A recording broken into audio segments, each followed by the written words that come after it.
노후를 대비하고 사회 참여를 지속하기 위해 또 건강한 신체와 정신을 위해서는 은퇴 후에도 재취업이 반드시 필요한데요. 영상을 클릭하신 분들 중엔 나이 먹고 무슨 자격증에 재취업이야 라고 생각하시는 분들도 분명 계시리라고 생각합니다. 하지만 노후라고 다르지 않습니다. 대한민국이 고령화 사회로 진입하면서 퇴직 후 인생 2막의 설계가 화두로 떠오른 지는 이미 오래전입니다. 통계청의 조사 결과에 따르면 55세에서 69세 중 은퇴 후에도 계속 일하고 싶다는 사람은 72.5%에 달했습니다. 응답자들은 평균 71세까지 계속 일자리를 희망했고 희망임금으로는 월 150만 원에서 200만 원이라는 답변이 제일 많았습니다. 주변을 보면 은퇴 후 굳이 일을 안 해도 노후를 보낼 수 있을 만큼 여유가 있으신데 일을 계속 하시는 분들이 있습니다. 이처럼 은퇴 후 제2의 직업을 찾는 데에는 금전적인 이유만 있는 것은 아닙니다. 은퇴 후에는 필연적으로 자존감 하락과 공허함, 우울 등이 찾아오기 마련인데 시니어 취업은 이를 해소해주는 가장 큰 역할을 하게 되는데요. 뿐만 아니라 경제적으로도 여유가 생겨 자기를 책임질 수 있게 됩니다. 늙어서 괜히 자녀들 눈치나 보며 살 필요가 없다는 말이지요. 그렇다면 시니어 자격증은 어떤 특징이 있을까요? 시니어들은 취업에 즉시 활용할 수 있는 자격증을 선호하는 경향이 있는 것으로 나타났는데요. 오늘은 실제로 취득 후 바로 취업에 활용이 가능한 자격증 5가지에 신종직종 1가지를 더해서 총 6가지를 알려드리려고 합니다. 자격증 취득 방법과 현실적인 연봉 그리고 앞으로의 전망도 함께 말씀드리겠습니다. 메모하실 게 있으시면 중요 내용을 메모하시면서 들으시면 좋겠습니다. 오늘의 영상을 끝까지 시청하셔서 중년 노년에도 일하는 즐거움을 통해 더 풍요로운 노후를 보내시길 바랍니다. 50대, 60대 분들에게 첫 번째로 추천드리는 자격증은 바로 건축도장기능사입니다.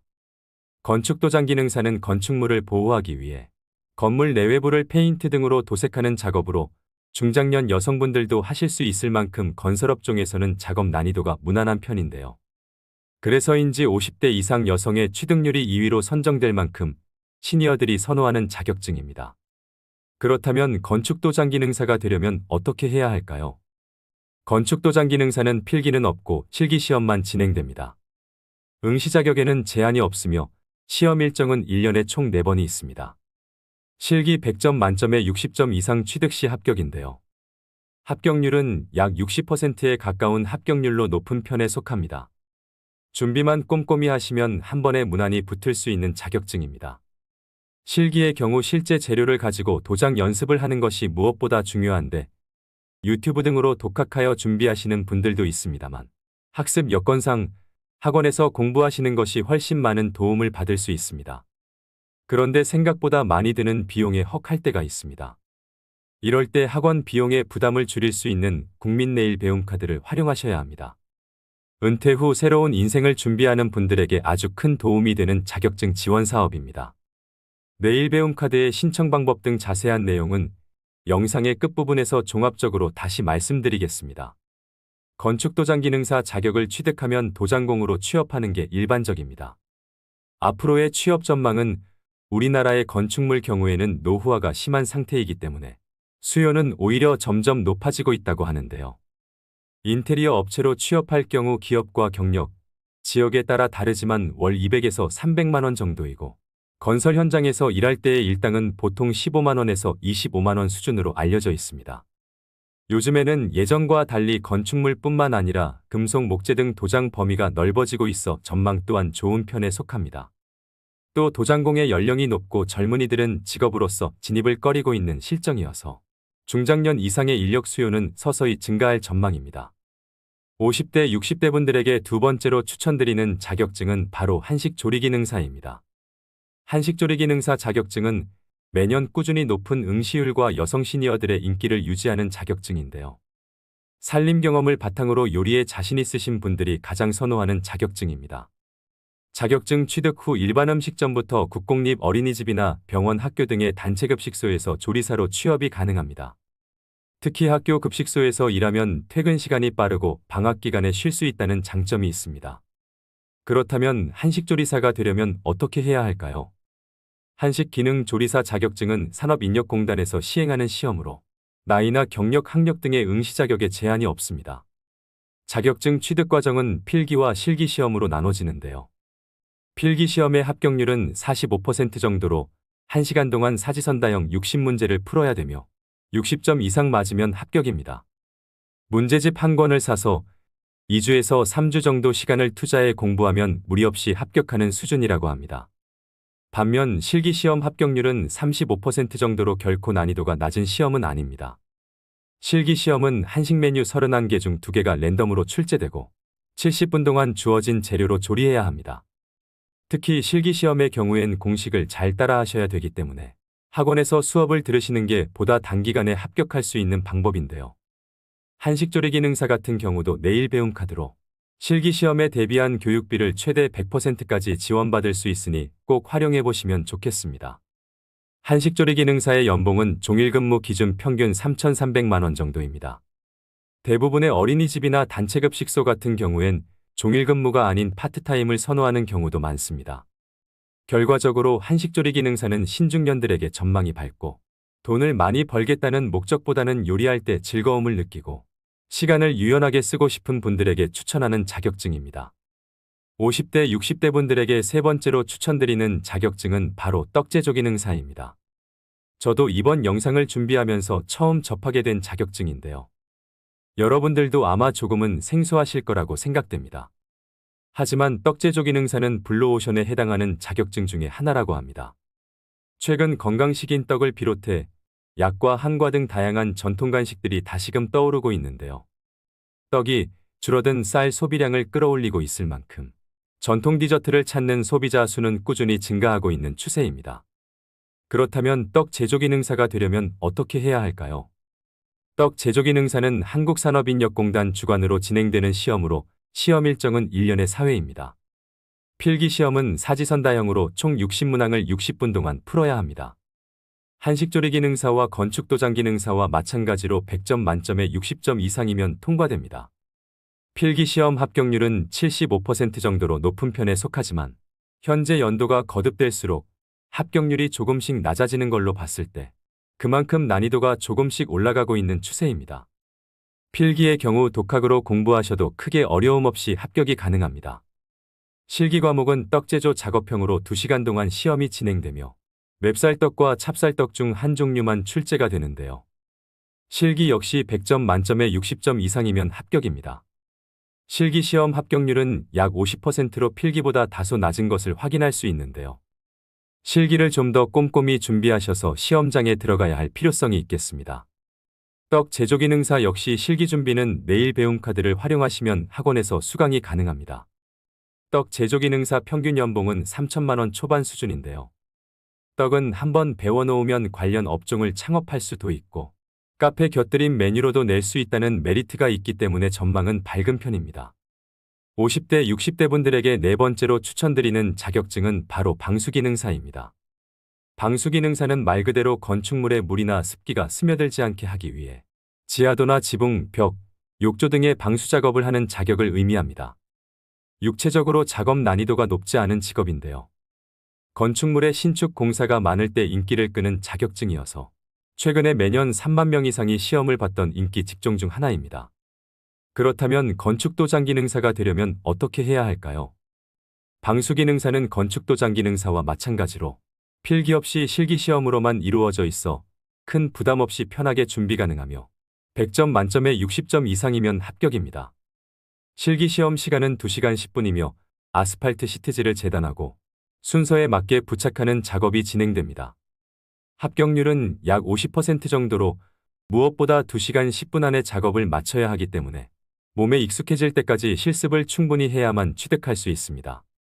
방수기능사 또한 한국산업인력공단 주관 시험이고 내일 배움 카드 이용이 가능합니다. 방수기능사의 평균 연봉은 3,200만 원 정도입니다. 방수공사는 90% 이상이 신축공사이며 일부가 보수공사이기 때문에 신축공사의 증감에 따라 영향을 많이 받습니다. 최근 건설 경기가 서서히 회복되면서 방수기능사에 대한 고용도 서서히 증가할 전망입니다. 50대, 60대 분들에게 다섯 번째로 추천드리는 자격증은 바로 요양보호사입니다. 고령화 시대에 꼭 필요한 인력으로 주목받는 자격증인데요. 요양보호사는 노인 또는 신체적으로 도움이 필요한 환자들에게 기본적인 건강관리와 생활지원을 제공하는 역할을 합니다. 제 주변에도 실제로 50대, 60대 지인분들이 요양보호사를 업으로 삼고 계시는 분들이 많이 계실 만큼 요양보호사 자격증에 대한 관심이 뜨거운데요. 아내를 간호하기 위해 자격증을 취득한 84세 할아버지와 18살 손자와 나란히 합격한 72세 할머니도 계십니다. 개인적인 생각으로 50대, 60대라도 누구나 무리 없이 합격할 수 있는 수준이라 봅니다. 그렇다면 요양보호사가 되려면 어떻게 해야 할까요? 요양보호사의 교육과정은 총 240시간으로 이론과 실기 그리고 실습을 각각 80시간씩 수료해야 됩니다. 필기시험과 실기시험 각각 만점의 60% 이상 득점 시 합격할 수 있습니다. 하지만 2024년부터는 이론 240시간, 실기 80시간으로 기존 교육이수 시간에서 80시간이 더 늘어날 예정입니다. 자격증을 취득한 요양보호사는 흔히 양로원이라 말하는 시설이나 주야간 보호센터에서 일할 수 있게 되는데요. 또 제가 서비스라고 해서 집으로 직접 방문해 가사지원과 신체 수발 서비스 등을 담당하기도 합니다. 다만 급여가 안정적이지 않고 값싼 가정부를 고용했다는 듯 노골적으로 잡일을 시키는 환자나 가족이 있을 수 있습니다. 또 치매 어르신들을 주로 돌보는 일이라 돌발 상황도 많이 생긴다고 합니다. 하지만 단순한 돈벌이 이상의 보람이 있다고 하시는 분들도 많습니다. 근무지에 따라 일의 강도나 형태는 다르지만 요양보호사 대부분은 사회에 도움이 되는 일을 하고 있다는 사명감으로 일하고 계시지 않을까 생각합니다. 하지만 이와는 별개로 요양보호사에 대한 잘못된 인식과 처우는 앞으로 많이 개선되어져야 하는 것은 분명합니다. 2023년 기준 요양보호사의 최저임금은 시급 9,620원으로 연봉으로 환산 시 약 2,400만 원 수준입니다. 계속되는 고령화와 요양시설이나 재가시설에서 요양보호사를 의무 채용하고 있어 전망은 제일 밝은 자격증 중 하나입니다. 요즘 같은 고용 불안 시대에 건강하기만 하다면 평생 직업으로 삼을 수 있는 일이라고 생각됩니다. 이렇게 총 5가지의 전망 좋은 자격증을 알려드렸는데요. 여기에 한 가지 더 강력 추천드릴 자격증으로 신종직업인 병원동행 매니저에 대해 말씀드리겠습니다. 기대 수명이 늘어난 요즘에는 불가피하게 찾아오는 질병을 적절하게 관리하는 일이 장수의 우선 조건이 되었습니다. 이와 함께 부상하는 직업이 바로 병원 동행 매니저인데요. 노인 비율이 커지는 만큼 몸이 아픈 사람들도 당연하게 많아지고 있습니다. 복합검진이 가능한 대부분 종합병원이 예약 시스템으로 운영되고 있는데 기기를 다루는 데 익숙하지 않는 어르신에게는 외래 진료 예약부터 병원 방문까지 모든 과정이 어려움의 연속인데요. 그나마 가족이 도움을 줄 수 있다면 괜찮지만 각자 밥벌이로 인해 부모의 외래 진료에 동행하기 위해 시간을 내기는 쉽지 않습니다. 이처럼 병원 동행 매니저는 숙련된 간병인이 환자와 함께 이동하여 보호자를 대신해 병원 이동 및 접수 귀가까지 동행하는 신종 직업입니다. 병원 동행 매니저는 인생이막의 유망 직종으로 전망이 아주 밝습니다. 서울시의 경우 2022년 기준으로 1만 명의 병원 동행 매니저가 활동하고 있으며 2025년까지 2만 명의 병원 동행 매니저를 양성할 계획이라고 밝혔는데요. 노인 인구가 빠르게 증가하면서 시니어 1인 가구는 더욱 늘어날 것이기 때문에 병원 동행 매니저의 수요는 앞으로 더욱 증가할 것으로 예상되고 장년 노년분들이 하기에 괜찮은 직업으로 생각이 됩니다. 그렇다면 병원 동행 매니저가 되려면 어떻게 해야 할까요? 병원 동행 매니저로 활동하기 위해서는 간호사, 간호조무사나 요양보호사, 사회복지사 자격 중 한 가지 이상의 자격증을 소유하고 있어야 합니다. 소지하고 계신 자격증이 없으시다면 사회복지사 2급 취득으로 접근하시는 게 가장 수월한 방법인데요. 사회복지사 2급은 필기시험 없이 온라인 수업 이수 후 실습을 하면 취득할 수 있습니다. 한국산업인력공단이나 한국사회복지사협회 홈페이지에서 접수를 진행할 수 있습니다. 가장 궁금해하실 급여 조건은 지역이나 업무 시간에 따라 다르겠지만 월 최대 240만 원 수입을 낼 수 있습니다. 평균 시급은 2만 원 수준으로 모든 서비스는 기본 2시간 이상 제공되기 때문에 한 번 병원 동행 시 최소 4만 원을 받을 수 있습니다. 근무 시간을 여유롭게 사용할 수 있고 업무 강도도 무난한 편에 속하기 때문에 하루빨리 자격증을 취득하셔서 제2의 직업으로 삼아보시면 어떨까요? 그렇다면 말씀드린 5가지의 기능사 자격시험은 어디에서 신청할까요? 한국산업인력공단 사이트인 큐넷 사이트에 접속하셔서 원서 접수를 진행하셔야 합니다. 설명드린 자격증마다 말씀드렸다시피 국민배움 체험카드를 100% 활용하셔서 취득하셔야 비용을 최대한 아낄 수 있습니다.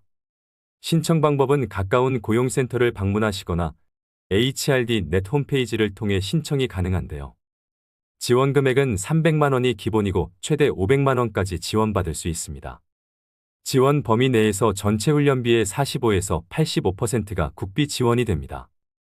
아무래도 어르신들은 컴퓨터로 신청하는 것은 어려움이 있을 수 있기 때문에 언급해드린 자격증 취득에 의사가 있으신 분들이라면 자녀에게 도움을 요청하시거나 그마저도 어렵다면 고용센터에 방문해서 자세한 상담을 받아보시는 것이 좋겠습니다.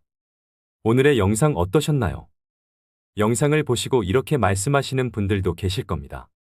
일이야 계속 하고 싶지요. 하지만 나이 든 사람을 누가 써준답니까? 라고 하시며 일자리를 구할 생각조차 하지 않는 분들도 많을 거라고 생각합니다. 자격증을 취득해도 나이 때문에 일자리를 구하기 힘든 현실이라고도 말씀하십니다. 저는 이 의견이 맞는 말인 것 같기도 하지만 또 틀린 말이기도 한 것 같은데요. 일자리를 구하지 못하는 것은 나이 때문만이 아닙니다. 쉬운 일만 찾거나 이미 지나버린 자신의 전성기만 생각하고 눈높이를 낮춰 일자리를 구하지 않기 때문인 경우가 더 많습니다. 하늘은 스스로 돕는 자를 돕는다고 했습니다. 노후에도 일을 계속하겠다는 의지가 있으시다면 스스로 변하고 일자리를 얻기 위해 노력하셔야 합니다. 내가 과거에 무엇을 했느냐가 아니라 현재 내가 어떤 상황에 있고 앞으로 어떻게 살아갈 것인가를 정확히 인식하는 것이 중요합니다. 노후의 일자리를 위해 명심해야 할 것이 있습니다. 용기 있는 자가 일자리를 얻는다. 두드려라. 그러면 열릴 것이다. 마지막으로 구독자 여러분들이 이미 취득하셨거나 공부 중이신 자격증, 그리고 제2의 직업으로 삼고 계신 일이 있으시면 댓글로 공유해 주시면 감사하겠습니다. 또 궁금하신 질문을 댓글로 남겨주시면 성심성의껏 답변 드리도록 하겠습니다. 오늘도 노후의 지혜와 함께 해주셔서 감사드립니다. 황금빛으로 무르익어가는 여러분의 지혜로운 인생을 언제나 응원합니다.